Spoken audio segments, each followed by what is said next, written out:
Magandang umaga at itong update natin dito pa rin sa binabantay natin bagyong si Rolly o may international name na Goni. As of the 11 AM bulletin na inisyo ng ating ahensya. So ito yung ating satellite image. So meron nga tayong dalawang weather system pa rin na binabantayan sa ngayon. Ito nga si Tropical Storm Astani na bibigyan natin yan ng detalye mamaya sa dulo ng ating pag-uulat. At ngayon itong munang si bagyong Rolly na as of now nga ay lalo pa rin lumakas habang ito ay nandito pa rin sa East Philippine Sea. As of 10 AM, ito ay tinatayang nasa layong 1,100 kilometers silangan ng gitnang Luzon.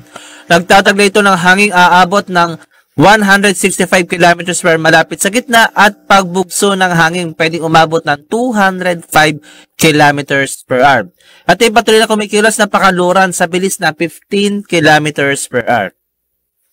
Ito yung ating forecast track, no? So nakikita natin na itong ang bagyong si Rolly as of 8 AM ay nandito sa silangan na ng gitnang Luzon at inaasa natin na patuloy itong sasadsad hanggang umabot ng linggo at ito naman ay bubuelo na pataas. So mayroon tayong recurving type typhoons ang ating monitor sa ngayon at nakikita natin na patuloy pa rin lumalakas itong bagyo bago ito lumapit ng ating kalupaan.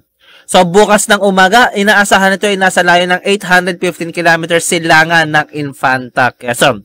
Pagdating naman ng Sunday morning, ito naman ay nasa 210 kilometers kasi may silangan ng Daet, Camarines Norte. So makikita natin, from Saturday to Sunday, ito ay susubsob at pagdating naman ng Monday morning, ito ay nasa 70 kilometers west of Dagupan City sa may Pangasinan.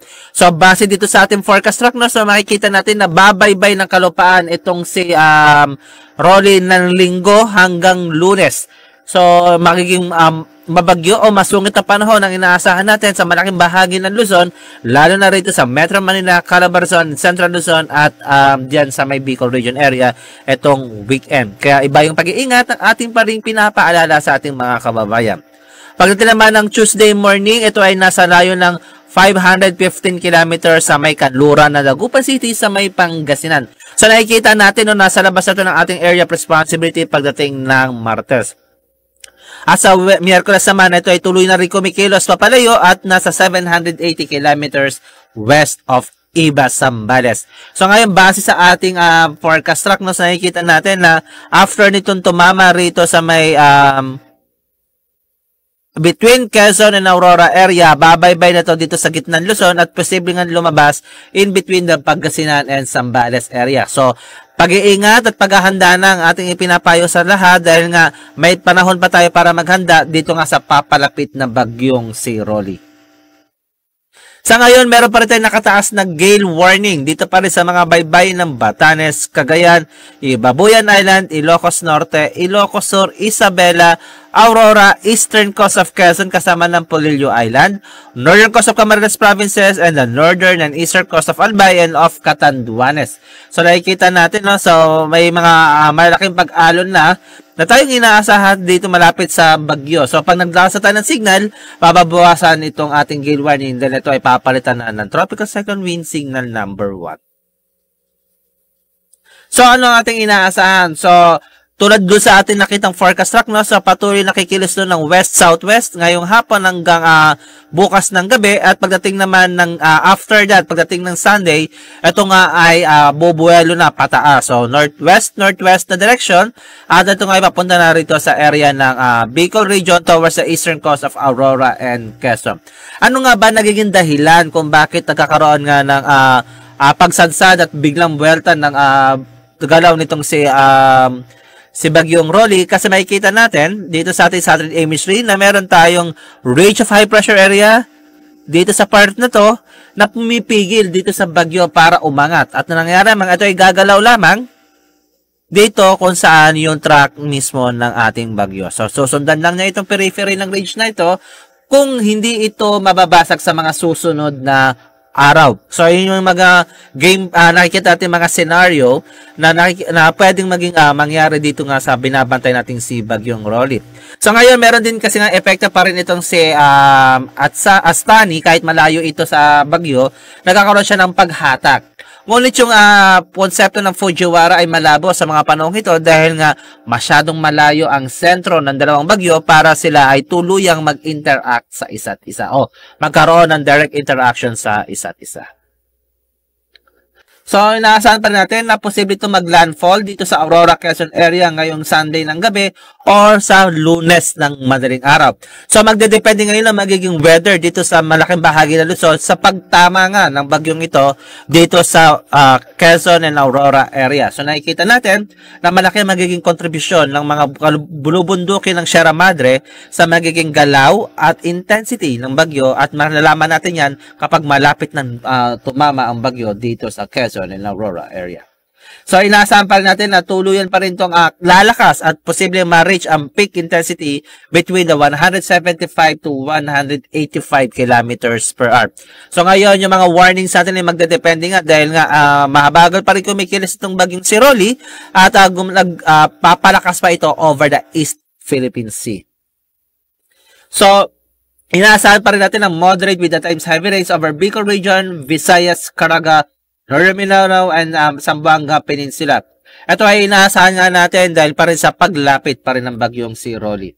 It's likely to bring heavy to intense rains over northern and central Luzon and Bicol region, especially on those area na dadaanan ng bagyong Rolly.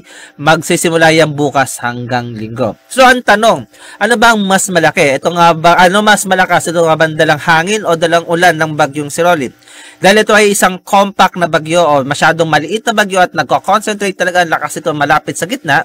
So, nakikita natin na magkakaroon nito ng malakas na bayo ng hangin at mabigat na buhos ng ulan. So, halos pantay ang magiging epekto. Kaya nga, pinaghahanda na natin mga kababayan sa mga posibleng epekto, lalo na dun sa mga dadaanan ng bagyong Rolly. So, inaasahan natin ngayong hapon, posible tayong magtaas na ng tropical cyclone wind signal number 1 dyan sa mga manginang-inang probinsya dyan sa Bicol region. At sa ngayon, dahil nga patuloy na lumalakas at inaasahan natin na pwedeng umabot ng 185 km per hour na peak intensity, inaasahan pa natin na posible tayong magtaas ng tropical cyclone wind signal number 3 or 4 as it continues to intensify prior to landfall. Ibig sabihin, habang nasa tubig, ito yung nagpapalakas at malaki ang tsansa na magtaas tayo ng signal number 3 at signal number 4. So, ito naman yung ating update no dito para sa bagyong si TS at Stani. As of 10 a.m. today, it is outside par as estimated around 2,150 kilometers east of Mindanao. Ito ay may kalayuan pa rin at nagtataglid ito ng hanging aabot ng 65 kilometers per hour malapit sa gitna at pagbugso ng hanging aabot ng 80 kilometers per hour. Kumikilos pa rin ito sa may pagbugso pa rin ito na aabot ng 80 kilometers per hour. Kumikilos ito ng west-northwest sa bilis na 35 kilometers per hour. At it's likely to enter par, so pwedeng pumasok ngayong Sunday or Monday. So, etong papasok na weekend ay magkakaroon tayo ng dalawang bagyo, posibleng dalawang bagyo na nasa loob ng ating Philippine Area of Responsibility. Kaya dobleng ingat at paghahanda ang ating ipinapayo sa ating mga kabayan, lalong-lalo na dito sa Luzon area. At yan ang latest dito sa Weather Forecasting Center ng Pag-asa at patuloy kami sundan sa aming mga social media accounts sa Facebook at Twitter at DUST_Pag-asa para sa mga latest update natin o latest information natin regarding dito nga sa mga binabantayang mga weather system at sa mga pag-ulang inaasahan natin sa mga susunod na oras at araw. At mag-subscribe sa aming YouTube channel upang magkaroon ng karagdagang impormasyon para naman sa kahandaan ng karamihan dahil nga dito sa binabantay nating papalapit ng bagyong Rolly at ang papasok na panibagong bagyong si Hastani. At palagi ang bisitahin ang aming website sa bagong.pag-asa.dust.gov.ph. At yung latest mula rin sa Weather Forecasting Center ng Pag-asa, Raymond Ordinario nag-uulat.